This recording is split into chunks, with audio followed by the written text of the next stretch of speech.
Hello guys, आप सभी का हिंदी सूत्रा में स्वागत है।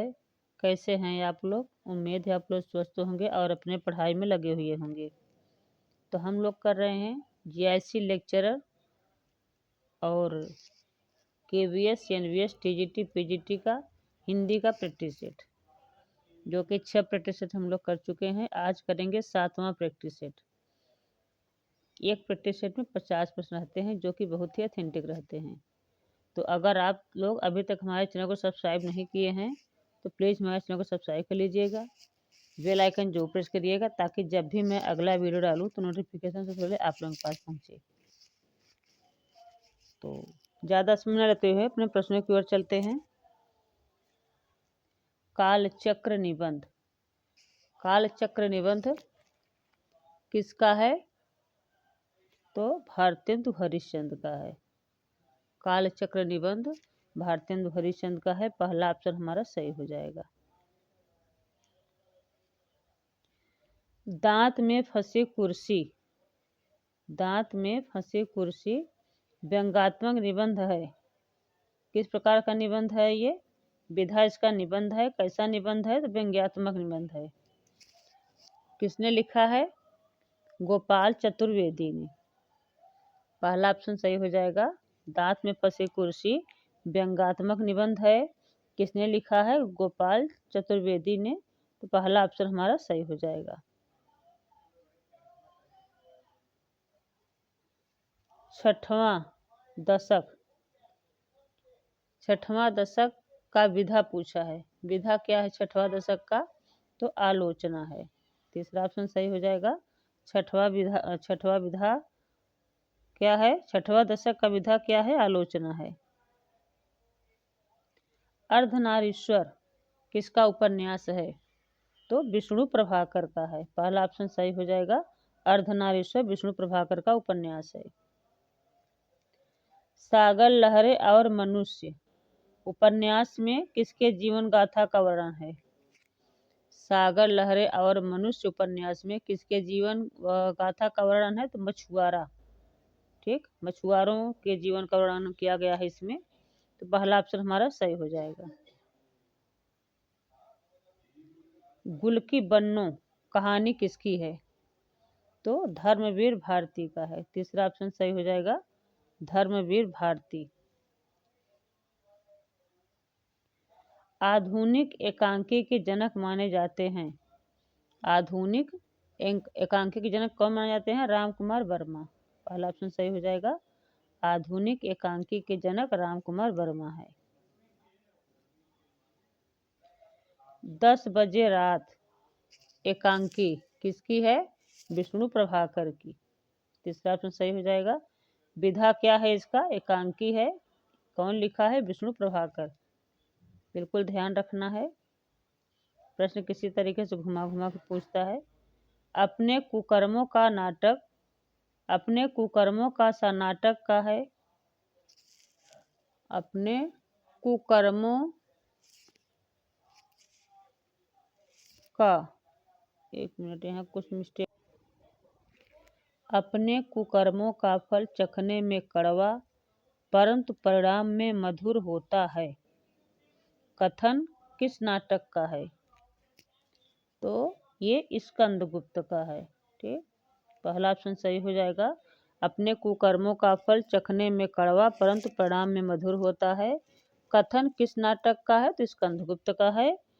और इसके नाटककार कौन है? जयशंकर प्रसाद। ठीक, पहला ऑप्शन हमारा सही हो जाएगा। स्कंदगुप्त से नाटक से कथन है ये। नागपाशा नाटक है। नागपाश होना चाहिए। नागपाश। नागपाश नाटक के रचनाकार कौन है?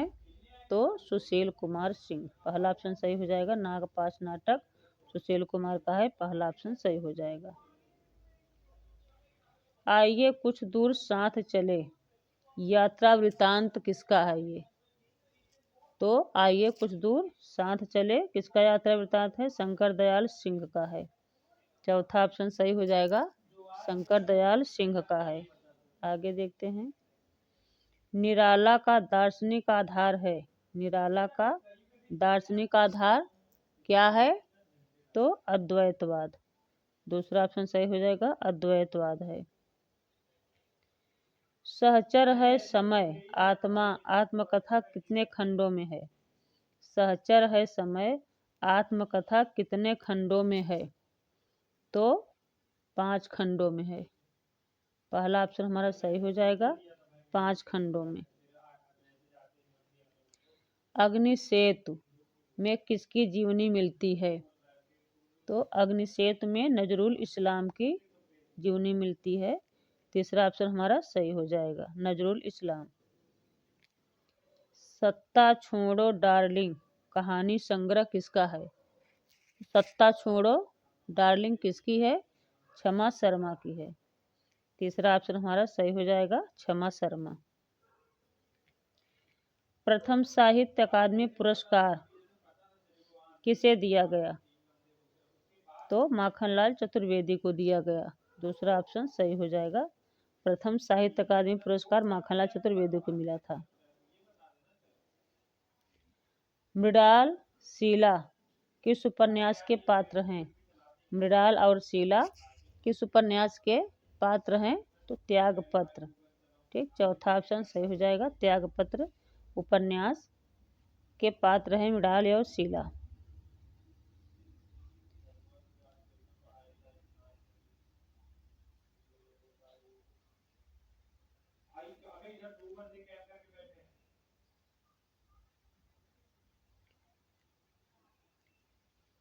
छाको की वापसी उपन्यासकार। छाको की वापसी, छाको की वापसी उपन्यासकार है। छाको की वापसी किसका उपन्यास है? तो वदी उज्जमा की है। दूसरा ऑप्शन सही हो जाएगा, वदी उज्जमा की है छाको की वापसी। यादों के काफिले संस्मरण है।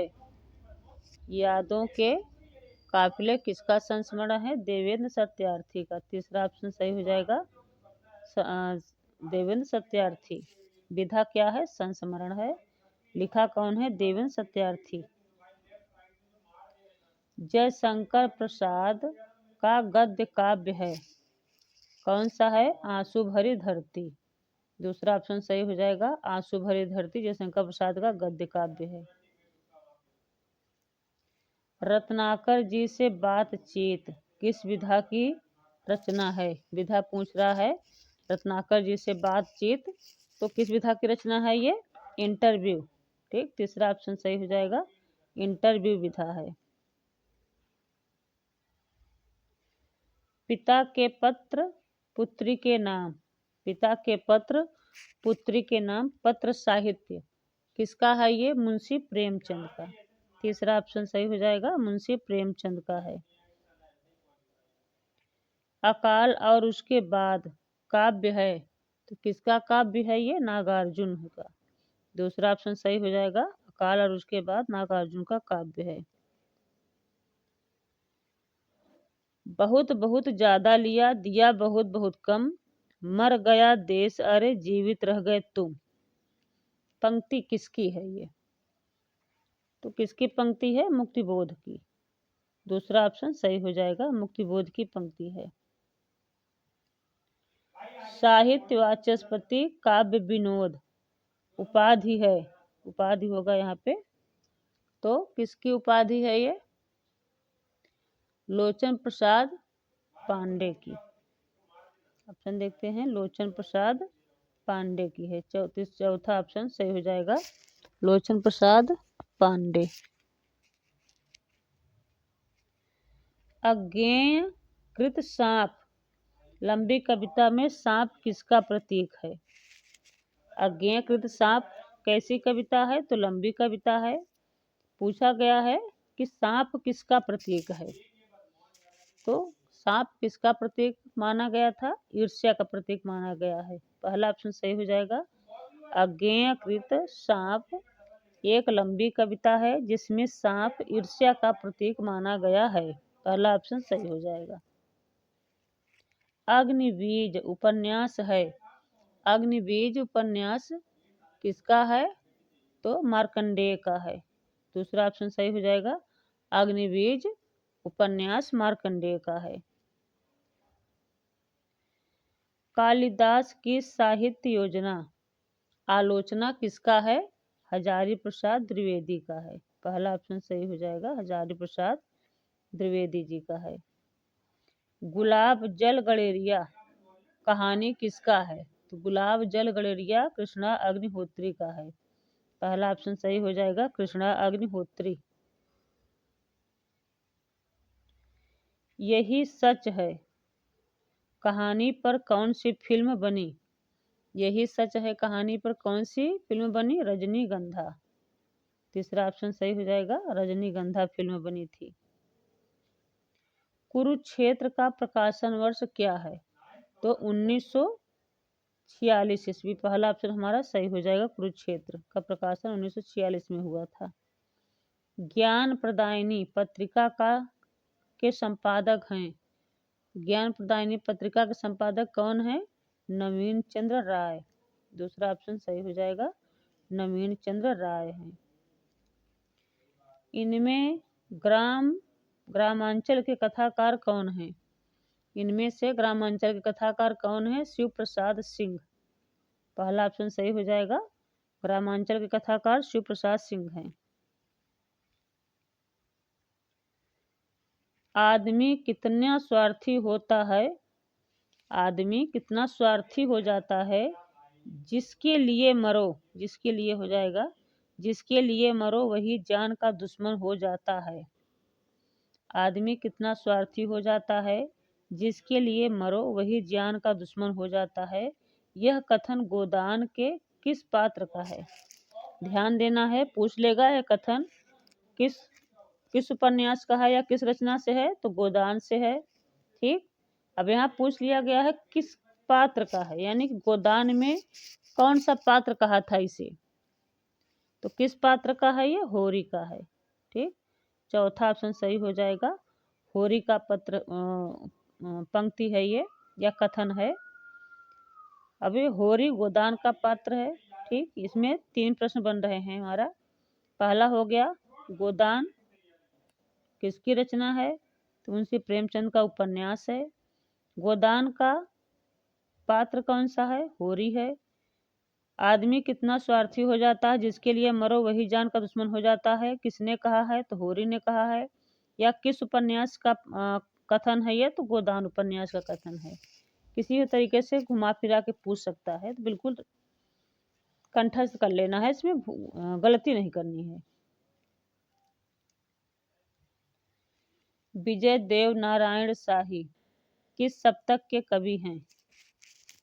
तो तीसरे शतक। विजय देव नारायण शाही तीसरे शतक के कवि हैं। तीसरा ऑप्शन हमारा सही हो जाएगा। दुख सबको मांझता है पंक्ति किसकी है ये? तो अज्ञेय की है। पहला ऑप्शन सही हो जाएगा, दुख सबको मांझता है अज्ञेय की है।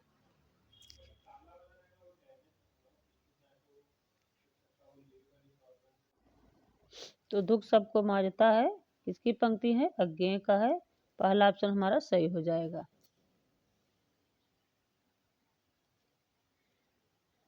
अष्टछाप के संस्थापक थे? तो कौन थे? विट्ठलनाथ। तीसरा ऑप्शन सही हो जाएगा, अष्टछाप के संस्थापक विट्ठलनाथ थे। तीसरा ऑप्शन हमारा सही हो जाएगा। नाभादास कृत भक्तमाल की भाषा क्या थी? भक्तमाल की भाषा क्या थी? तो ब्रज भाषा थी। दूसरा ऑप्शन सही हो जाएगा, भक्तमाल ब्रज भाषा में लिखी गई है। मैला आंचल किस प्रकार का उपन्यास है? तो मैला आंचल आंचलिक उपन्यास है। बिल्कुल ठीक बनाइए, आंचल आंचलिक है। ठीक, तो तीसरा ऑप्शन सही हो जाएगा, मैला आंचल आंचलिक उपन्यास है। बयां का घोंसला उपन्यास के लेखक कौन है? तो बयां का घोंसला किसका है? लक्ष्मी नारायण लाल का है। दूसरा ऑप्शन सही हो जाएगा, लक्ष्मी नारायण लाल। अगला देखते हैं, पाली भाषा का समय क्या है? पाली भाषा का समय क्या है?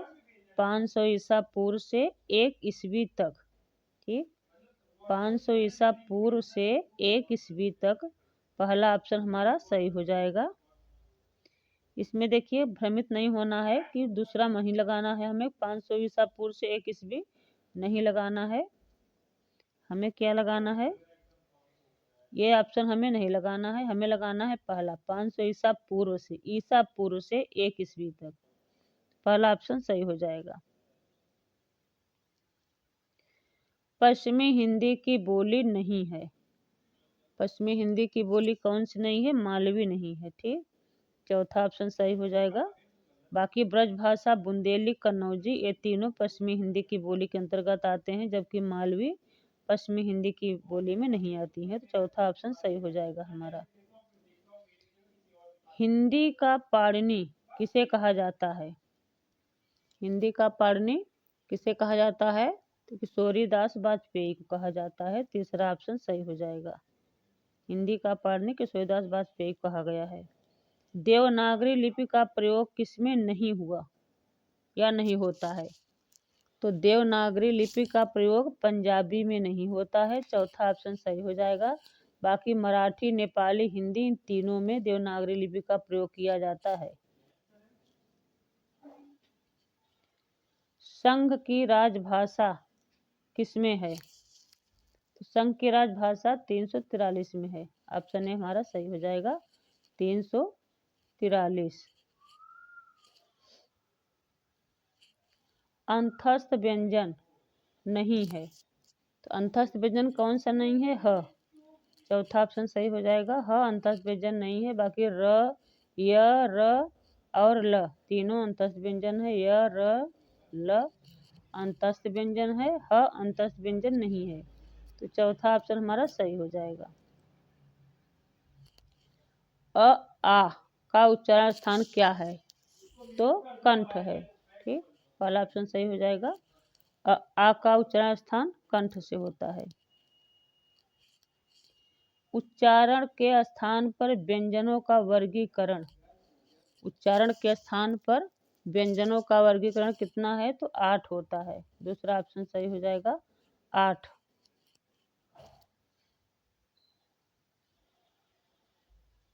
प्रकंपी व्यंजन, प्रकंपी व्यंजन कौन सा कहलाता है? र। पहला ऑप्शन सही हो जाएगा हमारा। र कैसा है? प्रकंपी व्यंजन कहलाता है। लास्ट प्रश्न देखते हैं। भट्टलोलट द्वारा प्रतिपादित मत कौन सा है? तो भट्टलोलट द्वारा प्रतिपादित मत उत्पत्तिवाद है। ठीक, पहला ऑप्शन हमारा सही हो जाएगा उत्पत्तिवाद। तो अगर आप लोग अभी तक हमारे चैनल को सब्सक्राइब नहीं किए हैं तो प्लीज़ हमारे चैनल को सब्सक्राइब कर लीजिएगा। बेल आइकन जरूर प्रेस करिएगा ताकि जब भी मैं अगला वीडियो डालूँ तो नोटिफिकेशन सबसे पहले आप लोगों के पास पहुँचे। और मेरे वीडियो को ज़्यादा से ज़्यादा लाइक करिएगा, शेयर करिएगा, कमेंट करके ज़रूर बताइएगा कि आप लोगों को मेरा वीडियो कितना हेल्पफुल हो रहे हैं। तो मिलते हैं अगले वीडियो में। Thanks for watching.